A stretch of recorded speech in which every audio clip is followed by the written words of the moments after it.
Palavra da Verdade, com Hernandes Dias Lopes.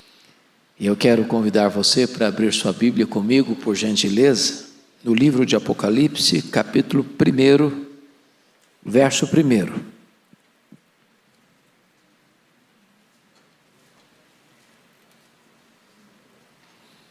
Apocalipse, capítulo 1, verso 1 e verso 2 também.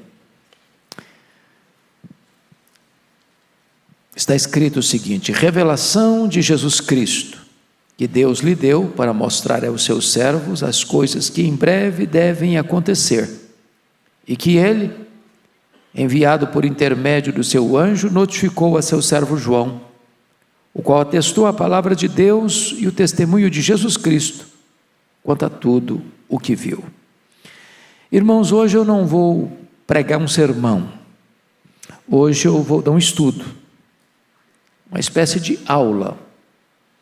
Meu propósito hoje é conversar com vocês sobre este último livro da Bíblia, fazer uma espécie de esboço, uma visão panorâmica. E eu queria começar fazendo uma pergunta: quantos aqui já leram o livro de Apocalipse? Quantos? Ok? A grande maioria, graças a Deus.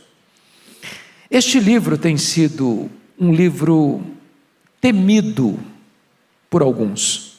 Tem gente que tem medo de ler Apocalipse, porque acha um livro complicado, um livro enigmático, cheio de símbolos e até misterioso. Então fogem dele. Outros abordam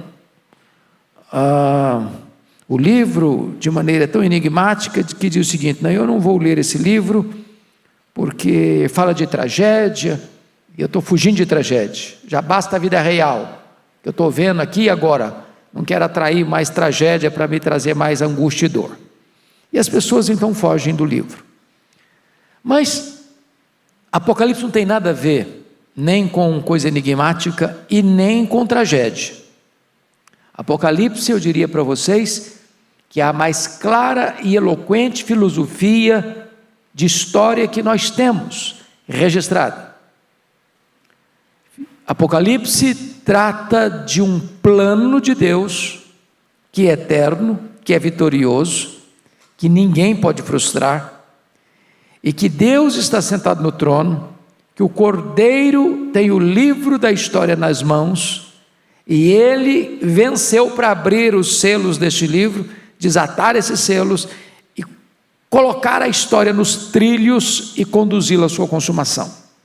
Então, se tem um livro encorajador, é Apocalipse. Se tem um livro que traz esperança, é Apocalipse. Se tem um livro que traz segurança para o crente, é Apocalipse. Se tem um livro que bota o crente para cima, é Apocalipse. Bom, eu compreendo que ao longo da história nós tivemos 3 vertentes de interpretação, e é preciso escolher uma, para você não ficar perdido no meio do caminho. Então existe a posição que nós chamamos de preterista, pretérito passado. São aqueles que olham para o livro e dizem o seguinte: não, esse livro foi escrito lá para aquele tempo, que a igreja estava sendo perseguida pelos imperadores romanos. Então você tem o relato de muitos imperadores romanos: Júlio César, César Augusto, Tibério César, Calígula, Cláudio, Nero, Tito Flávio, Domiciano, Galba. E depois vieram os outros que continuaram a perseguição. Mas enquanto João estava vivo, esses governaram. Então o livro é uma descrição daquele problema daquela época. Foi escrito para aquela época, passou aquela época, o livro não tem mais relevância histórica. Nós não pensamos assim. A outra vertente, que está no outro lado, é a futurista, que diz: não, esse livro só tem elementos históricos nos capítulos 1, 2 e 3. A partir do 4 é o que vai acontecer lá no final, lá no finalzinho. Então também essa posição não faz justiça ao livro, porque limita-o apenas a um tempo específico que é o fim do fim.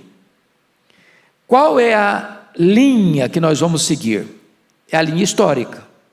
E o que é a linha histórica? É a linha que diz que o livro foi escrito para aquele tempo, de fato foi escrito para aquele tempo, para confortar a igreja que estava sendo torturada, massacrada, martirizada. Mas esse livro, ele é oportuno, ele é útil e ele é contemporâneo ao longo da história da igreja. Porém, que descreve com cores mais vivas e eloquentes os fatos que hão de anteceder de fato a segunda vinda de Cristo. Então ele foi um livro oportuno e pertinente para o passado, ele é um livro atual e oportuno para hoje, e é um livro que aponta o fim, descrevendo a vitória completa e cabal de Cristo Jesus. Bom, dito isto, ainda à guisa de introdução é preciso dizer outras coisas. Há 4 linhas de interpretação do livro que nós conhecemos muito bem. Então existe a linha mais popular hoje, no meio evangélico, normalmente no meio dos irmãos que são chamados pentecostais e neopentecostais, que é a linha pré-milenista dispensacionalista. Esta linha vem de John Nelson Darby, um inglês que nasceu em 1800, e ela vem se tornando muito popular nos nossos dias, maiormente por causa das obras de Hal Lindsey, Chamada da Meia-Noite, de Vim Malgo, Deixados para Trás, de Tim LaHaye, e a ideia de que a igreja, a segunda vinda de Cristo se dará em 2 turnos, um arrebatamento secreto, depois uma grande tribulação, depois então uma segunda vinda visível, que vai ter várias ressurreições, que Israel é coisa completamente diferente de igreja, que a igreja é apenas um parênteses na história, e que depois que a igreja for então arrebatada, volta toda a atenção para Israel. Essa é uma linha muito popular e muito concorrida. A segunda linha de interpretação é o que nós chamamos de pré-milenismo histórico. E o pré-milenismo histórico não acredita que a segunda vinda vai ser em 2 turnos, não acredita em várias ressurreições, mas acredita que quando Jesus voltar, ele vai estabelecer literalmente, fisicamente, um milênio, 1000 anos reinando aqui no mundo. Depois você tem a linha chamada de pós-milenismo, que foi muito popular nos séculos 17, 18 até 19, que foi a corrente que diz o seguinte, que o mundo vai sendo evangelizado e sendo conquistado para Cristo, a ponto das nações se renderem a Cristo. Então nós chegaríamos a um ponto em que o evangelho dominará de tal maneira que toda a terra se cobrirá do conhecimento do Senhor como as águas cobrem o mar, como diz Abacuque 2,14. Então nós estaríamos numa ascendência, numa melhora do mundo, a cristianização do mundo. Essa corrente entrou em colapso no século XX, com as duas grandes guerras mundiais, com um movimento liberal tomando de assalto as igrejas da Europa, da América, e com a galopante corrida da apostasia no mundo. Então, a 4ª e última vertente é o que nós chamamos de amilenismo.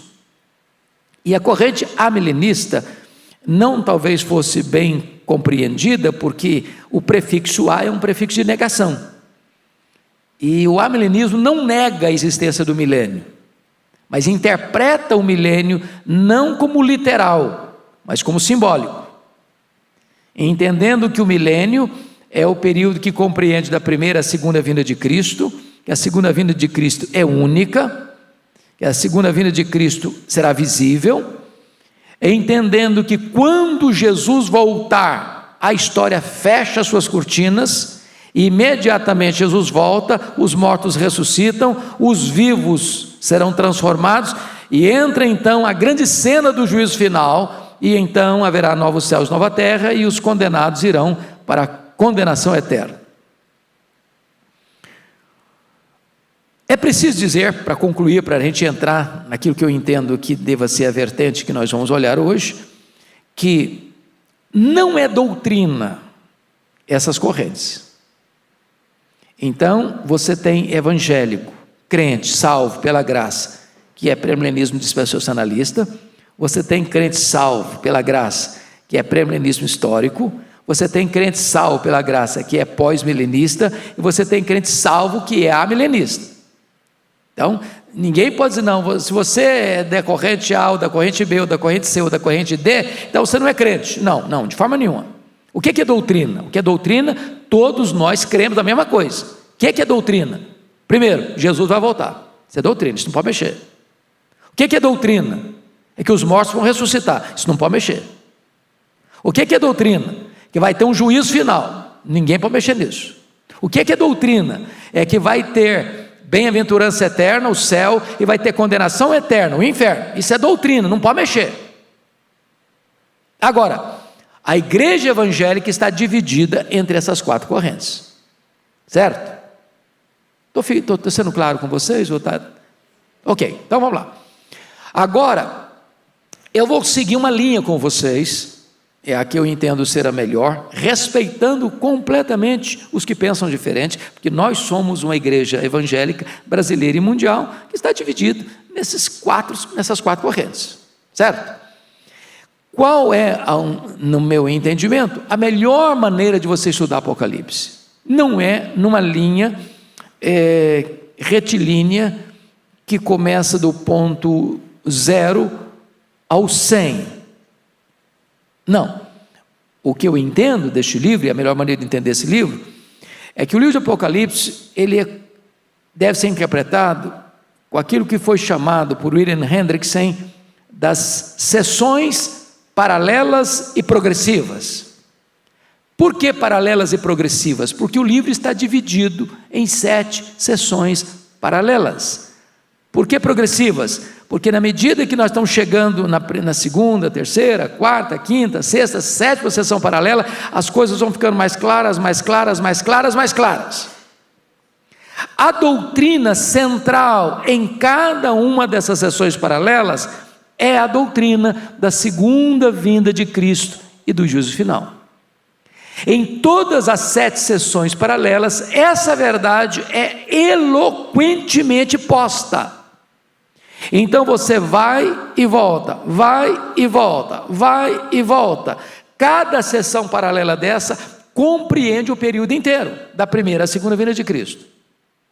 Certo? Entendido isso, então agora nós vamos olhar quais são essas 7 sessões paralelas. Eu vou dizê-las agora, só citar, e depois nós vamos acompanhar isso. Então, primeira sessão, capítulos 1 a 3. São os 7 candeeiros, as 7 igrejas. Segunda sessão paralela, capítulos 4 a 7, os 7 selos. Terceira sessão paralela, as 7 trombetas, capítulos 8 a 11.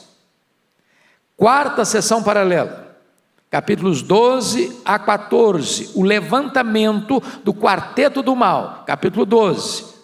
O dragão, capítulo 13. O anticristo e o falso profeta, capítulo 14, a grande Babilônia. Quinta sessão paralela, capítulos 15 e 16, as 7 taças da ira de Deus. Sexta sessão paralela, capítulos 17, 18 e 19, a queda do quarteto do mal em ordem inversa.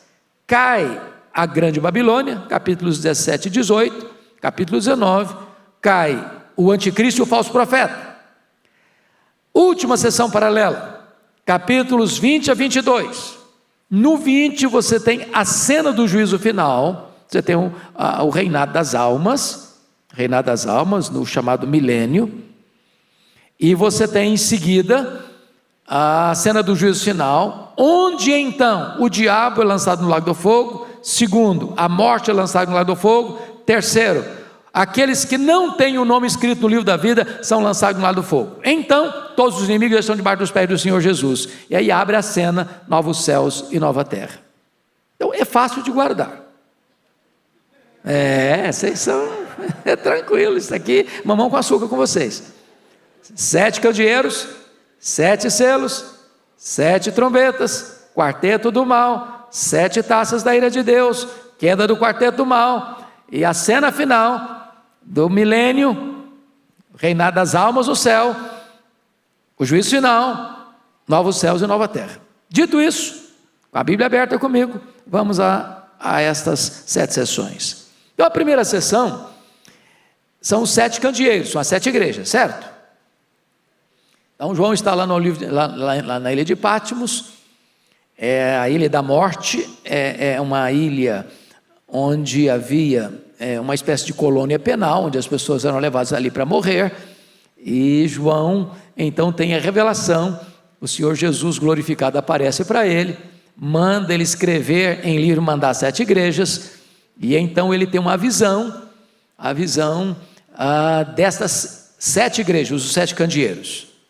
A pergunta é, nós temos nessa primeira sessão a verdade central do livro, que é a segunda vinda de Cristo? Confira comigo capítulo 1, versículo 7.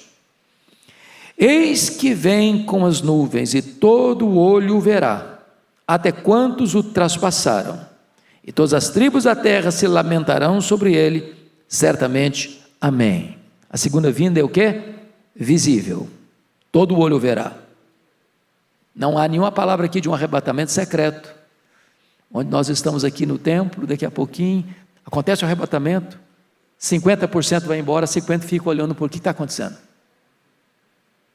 Ou, na mensagem lá do hino, você está num avião, de repente o piloto é crente, e aí pronto, Jesus arrebatou a igreja, o piloto foi embora, o avião ficou desgovernado no ar. A ideia aqui é que a segunda vinda de Cristo é visível, todo o olho o verá.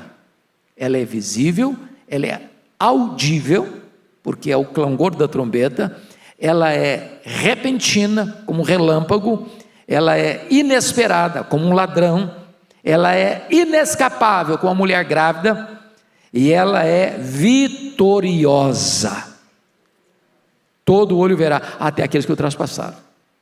Bom, aí você vai para a segunda sessão, são os capítulos 4 a 7, que são os 7 selos. Então, no capítulo 4, João tem a visão de Deus assentado no trono. No capítulo 5, ele tem a visão de Jesus, o Cordeiro, o leão da tribo de Judá, que venceu para abrir o livro, desatar os selos. Como ele comprou com seu sangue os que procedem de toda tribo, raça, povo, língua e nação. Ele tem a visão de que todo o cosmos adora o que está sentado no trono e é o Cordeiro. No capítulo 4 você tem o oratório da criação, e no capítulo 5 você tem o oratório da redenção. Mas, notem comigo, que a partir do capítulo 6, começa a se abrir os selos. O que é o selo? Abrir os selos. Os selos são a perseguição do mundo à igreja. Então, o primeiro selo é o cavalo branco, e aqui, a pano para manga, gastaria uma aula só para falar sobre esse assunto, porque é tão complicado que alguns acham que o cavalo branco é Jesus, outros acham que o cavalo branco é o anticristo. Já pensou um texto que você pensa que é Cristo ou anticristo no mesmo versículo? É complicado, não? O nosso entendimento é que o cavalo branco aqui é o próprio Cristo. O branco é um símbolo de Cristo, e ele saiu vencendo e para vencer. Ele quem desata, ele quem está na frente, ele quem abre o caminho. Capítulo 2, o segundo selo é o cavalo vermelho, é a guerra. Terceiro selo, o cavalo preto, é a fome. Quarto selo é o cavalo amarelo, é a morte. O quinto selo são as almas clamando. E se você perceber, o sexto selo é uma cena dramática da segunda vinda de Cristo e do juízo final. Eu queria que você lesse então, que essa verdade está posta na segunda sessão paralela. Olha aí o capítulo 6, versos 12 e 13. Vi quando o Cordeiro abriu o sexto selo, e sobreveio o grande terremoto. O sol se tornou negro como saco de crina, a lua toda como sangue, as estrelas do céu caíram pela terra como a figueira, quando abalada por vento forte, deixa cair os seus figos. O céu recolheu como um pergaminho quando se enrola. Então todos os montes e ilhas foram movidos dos seus lugares. A pergunta é: quando isso se dará? Mateus 24, 29 a 31. Esse fato se dará na segunda vinda de Cristo. Está lá. Quer ler? E pastor Arival, eu não quero ser inconsequente com o tempo. Já estou tomando uma decisão na minha cabeça aqui. Nós vamos até onde puder ir hoje, e vocês me façam o favor de voltar na próxima segunda-feira. Porque não seria elegante nem bom para vocês eu passar assim, igual gato passa em cima de brasa, porque eu acho que é preciso compreender essa mensagem. Então confira comigo lá, capítulo 24, o que vai acontecer. Exatamente a mesma descrição, verso 29. Logo em seguida a tribulação daqueles dias, o sol escurecerá, a lua não dará a sua claridade, as estrelas cairão do firmamento, os poderes do céu serão abalados, e então aparecerá no céu o sinal do Filho do Homem. Então, quando é que essa cena descrita aqui vai acontecer? Na segunda vinda. Está claro, claramente posto. Mas vamos ver ainda dentro dessa sessão a outra cena da segunda vinda, capítulo 7, versos 16 e 17. Veja aí comigo. Jamais terão fome, nunca mais terão sede, não cairá sobre eles o sol, nem um ardor algum, pois o cordeiro que se encontra no meio do trono as apacentará e as guiará para as fontes da água da vida, e Deus lhes enxugará dos olhos toda lágrima. Pergunta: quando vai acontecer isso? Na segunda vinda de Cristo. Quando Ele voltar, quando houver novos céus e nova terra, é então que Deus enxugará dos nossos olhos toda lágrima. Preste atenção em vocês então, que na segunda sessão paralela dos 7 selos, mais uma vez é posta a verdade central do livro. Qual é? A segunda vinda de Cristo para o grande dia do juízo. Então vamos guardar isso. Os selos representam a perseguição do mundo à igreja. Guerras, fome, morte,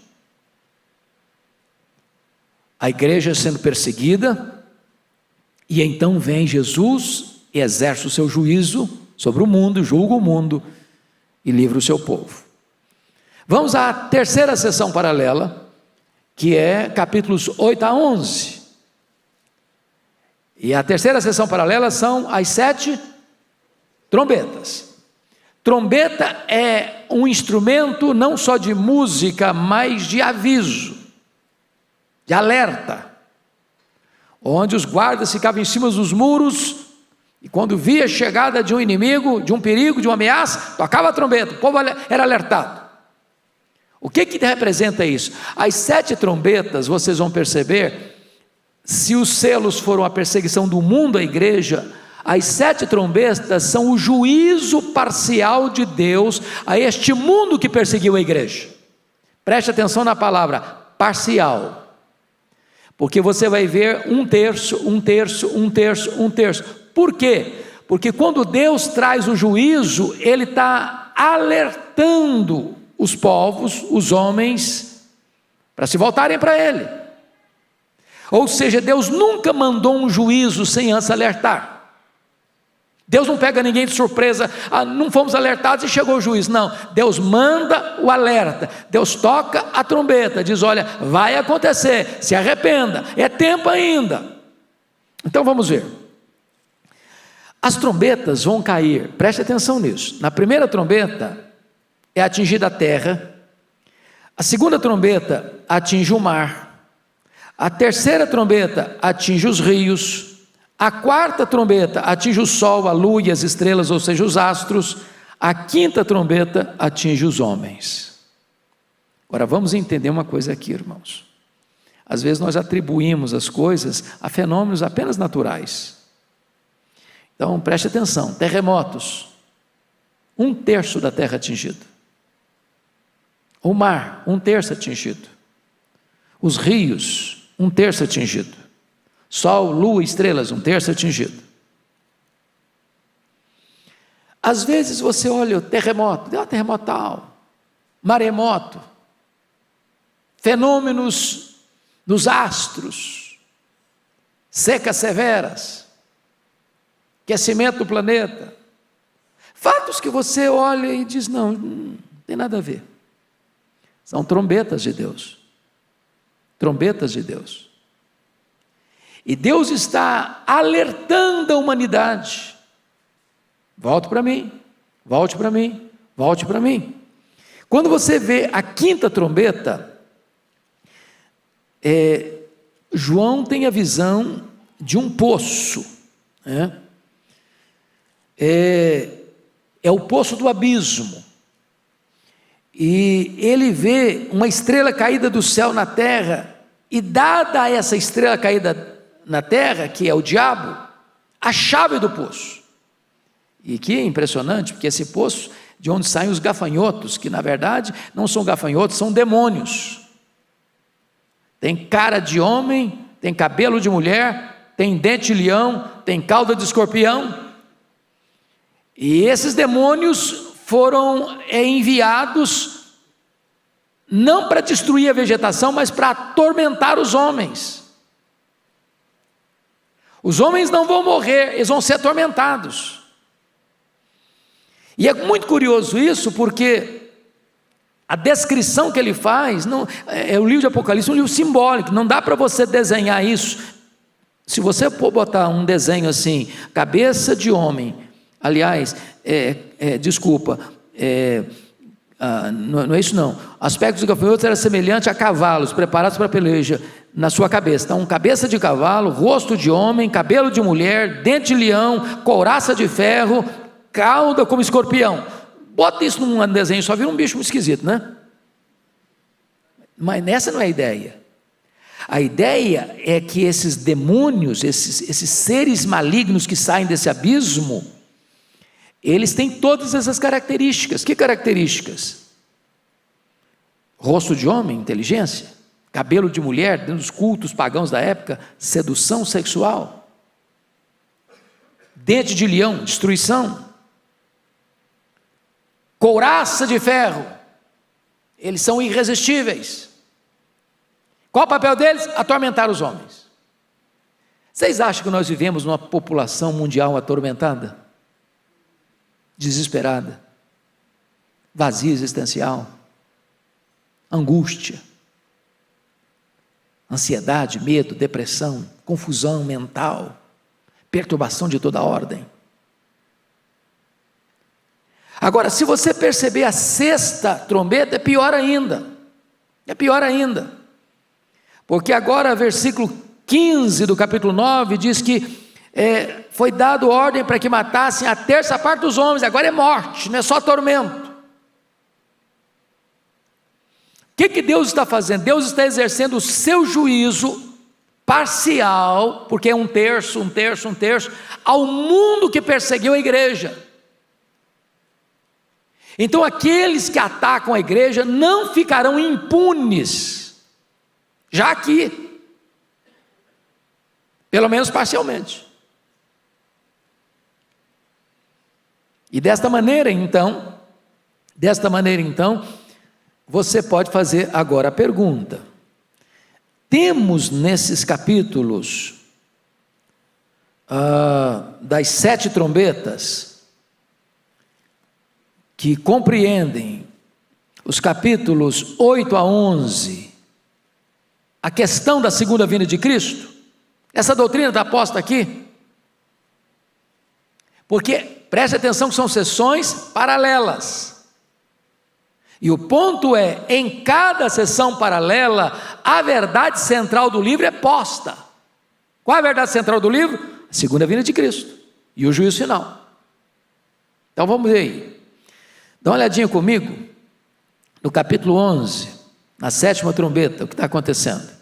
Versículo 15. O 7º anjo tocou a trombeta, e houve no céu grandes vozes dizendo: o reino do mundo se tornou de nosso Senhor e do seu Cristo, e ele reinará pelos séculos dos séculos. A pergunta é: quando isso vai acontecer? Na segunda vinda de Cristo. Então vamos dar uma olhadinha lá em 1 Coríntios 15, versos 23 a 26, essa verdade está posta lá. Confira aí comigo. 2 Coríntios 15, 23 a 26. Está escrito assim: cada um, porém, por sua própria ordem, Cristo as primícias, depois os que são de Cristo na sua vinda. Ele está falando da ressurreição. E então virá o fim, quando ele entregar o reino ao Deus e Pai, quando houver destruído todo principado, bem como potestades e poder, porque convém que ele reine até que haja posto todos os inimigos debaixo dos pés. O último inimigo a ser destruído é a morte. Então, ele está aqui nessa sessão, mais uma vez, pontuando, enfatizando a mesma doutrina central, a segunda vinda de Cristo. Mas você pode ainda conferir no capítulo 11, verso 18, esta mesma verdade. Olha o verso 18. Na verdade, as nações se enfureceram, chegou, porém, a tua ira, e o tempo determinado para serem julgados os mortos, para se dar o galardão aos seus servos, os profetas, aos santos, aos que temem o teu nome, assim os pequenos como grandes, e para destruires os que destroem a terra. Eu pergunto a vocês, quando é que os mortos vão receber galardões? Quando eles serão julgados para receber os galardões? Na segunda vinda de Cristo. Como é que você sabe disso? Olha lá comigo, 1 Coríntios 3. Então vá lá comigo, por favor. 1 Coríntios 3. A partir do verso 11, ele diz o seguinte: porque ninguém pode lançar outro fundamento, além do que foi posto, o qual é Jesus Cristo. Contudo, se o que alguém edifica sobre o fundamento é ouro, prata, pedras preciosas, madeira, feno e palha, manifesta se tornará a obra de cada um, pois o dia, na sua Bíblia até dia aí com letra maiúscula, tá? O dia, que dia é esse? Dia da segunda vinda de Cristo. Pois o dia demonstrará, porque está sendo revelada pelo fogo, e qual seja a obra de cada um, o próprio fogo aprovará. Veja você no verso 15: se a obra de alguém se queimar, sofrerá ele dano, mas esse mesmo será salvo, todavia, como que através do fogo. Então, o versículo 14 diz: se permanecer a obra de alguém que sobre o fundamento edificou, esse receberá galardão. Então, essa cena aqui do capítulo 11 de Apocalipse está acontecendo na segunda vinda de Cristo. Está claro isso, irmãos? Então, vamos ficar por aqui? Quem topa voltar segunda-feira? Eu preciso de vocês aqui, traga mais gente. Aí segunda-feira que vem a gente termina essa exposição a partir do capítulo 12, tá? A quarta sessão paralela. Deus abençoe a todos.